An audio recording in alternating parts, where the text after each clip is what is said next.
Why do nice people attract negative people? This is one of the questions that always comes up and always been asked. I'm Steve Bradshaw, and I'm going to go through a few pointers on how to not attract negative people, or to understand why you do. I'm going to leave the secret at the end, but let's look at it. Let's look all over the overall reason why we attract. They say like attracts like, but this is not always the case. But what it does do is it highlights for you that actually you are vibrating a certain energy. And you can say, but I'm always nice. I'm always doing the right thing, and I'm always being nice to people. So if you're always being nice to people, why are you being nice to people? Is this an automatic flow? Is it automatically happening? Or is it something because you may be wanting to help people to help yourself? You may have got the calling to go and help others because that's who you are. If you're an empath, and so to help people, it may seem that taking people's negativity away is not going to help, but it is. But the problem with most empaths is that they hold on to the energy, and then they get an overload of this negativity. And then this negativity triggers their own insecurities. And then they don't feel good. And then they're thinking, well, you know, why did I help those people out that I'm feeling bad and this, that, and the other? Well, you've not cleansed. You've not done your regular cutting of ties and emotions. So you're still attached to all these people that you've helped, or all these people that you've come into contact with. So regular cleansing is very important. You know, just taking time out to sit in nature, just to balance yourself, to get yourself right, to get yourself in that sort of situation where you're coming from a place of peace. So this opens up a whole new world, really. You can only see the world as negative if you are negative. Put it that way. If you're enjoying life, do you see negativity? No. If you're in the zone, if you're automatically flowing, if you're connected to the universe, you're too busy feeling the love and the support from the universe, or feeling that euphoric feeling to want to be anything else. That's why my meditation, mind, body, and soul alignment, what that does is it gets you into the zone. It cuts all your ties. It brings the soul back, cleanses the soul, because every aspect of the soul is connected to everybody and everything. And so we're triggered to learn lessons. And so that is a big part to what it is.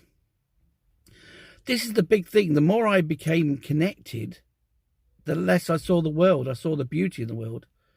And then the more I started to work on ways and means to connect to people, I suddenly changed my whole environment and the whole way that I was with people. Because yes, when I was bombarded with Facebook and YouTube, or the negativity, every now and then I'd be ignited by something that made me feel that the world was good and that people were good. And this is the key to it all. But the understanding of what you need to do can change the whole way. You can change from the illusion. The spiritual awakening is basically awakening you to the fact that in all of us is beauty. In all of us is a part to play, good or bad. It doesn't matter. But if you can focus on being good, what is the secret? Well, the secret is that that person is trying to connect with your energies for balance. If you're being positive all the time, you need a bit of negative to balance. But if you're being balanced, then you don't need anything. And that's the secret. If you're at peace, you don't need anything else. And so how can you get this? Well, if you're connecting on a soul-to-soul level, all right, you'll find that then you'll only be connected to people, and you only be enjoying the part they play, or they'll want to help you or whatever, because you take yourself away from the lessons or the attraction of negativity or whatever it is that you are searching for. because you've put to the universe this.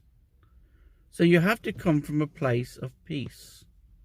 So even if you are a natural empath and you are helping people, you're actually also maybe have a underlying energy that's just really basically you're helping others to help yourself, to learn your lesson. It's part of your spiritual journey. And so all of a sudden you see your spiritual journey as a not just for you, not for others, not for the environment, but for everything. And then you see the journey for what it is. It can be a challenge. It can be an opportunity. It can be a sign.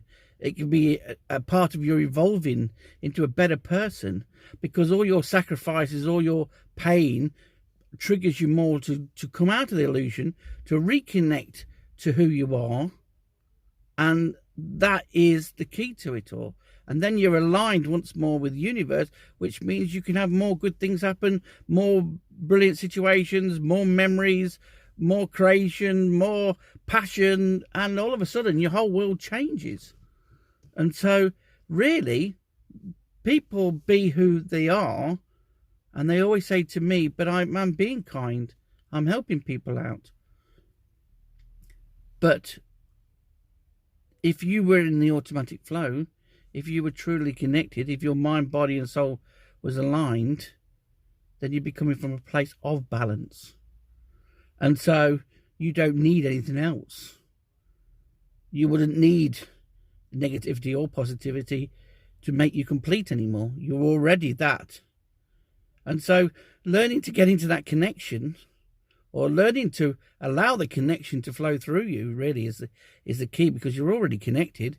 It's just that you're spending time thinking about things and looking for things that's outside of yourself. When you're already connected, you're already one with yourself, you're at peace. You can go back to the moment and enjoy the moment, and suddenly the next moment is enjoyment. Why? Because you're connected. And that's why 2020 is the year of the connection. So to really, let's bring it all about.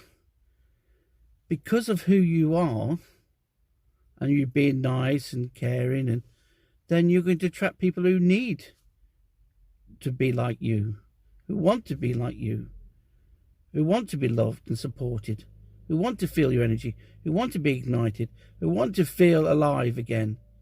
And you have that opportunity. But if you're not in a good place, it will trigger your insecurities. It will trigger your fears and bring them to the surface. And then you'll suddenly think, oh my God, you know, your worries and your fears start to show. Why? Because the body's releasing. When we help others, we let go of their emotions, we help ourselves. We feel connected once more. We've played our part. And so if you hold on to their energy, then it triggers your own insecurities, because a lot of people that you attract are in a similar situation or have a similar part to play as you do. And that's why you attract them, for the lessons, for the learning. But if you meet on a soul-to-soul level, so I am love, I am peace, I am love, I am peace, keep repeating it until you feel that way, cut your emotional ties to the person or whatever, you suddenly want to help each other. You don't really care about what they say, because you're not needing anything or wanting anything. You just want to experience the joy of knowing each other. And that's why when soul-to-soul people meet, or soul friends meet, or soulmates meet, they have that part of them that once upon a time they connected on that same energy. And that's what a lot of people are attracted to. And that's why everybody always wants to be with their soulmate. But a soulmate may not be for this life. They might just be highlighting to you that once upon a time you was unconditional love and you were supported. And you can have the things that you may feel that you're not having at the moment. And so it is another form of guidance. But getting yourself connected, or cleansing yourself and just getting back to the moment, you can get into the automatic flow. Then your path can show, then you can play your part.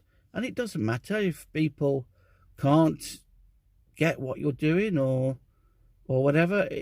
You've ignited, you've planted that seed for them to go and find their way, to find joy in their life, to find the connection, to find whatever it is.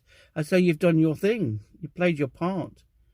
So many people are hooked up on, oh, that person was nasty to me, or that person, you know, the latest thing is narcissist. You know, all I'm hearing is narcissist.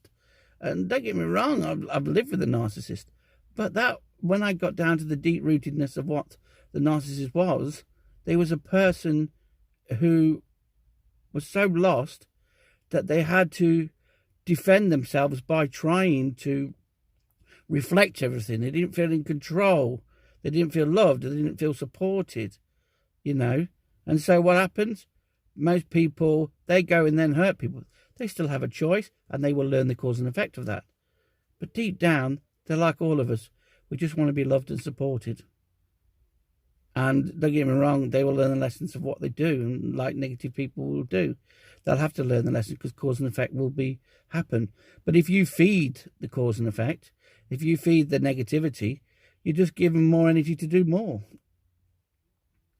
So, and if you was at peace and balance with yourself, and you were giving out unconditional love, then some people might struggle to connect with you, because it would ignite in them to look at their own issues, to look at themselves and stuff. And, you know, so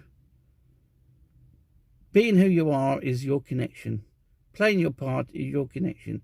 Whether it's just playing your part with yourself is enough to get the energy connected.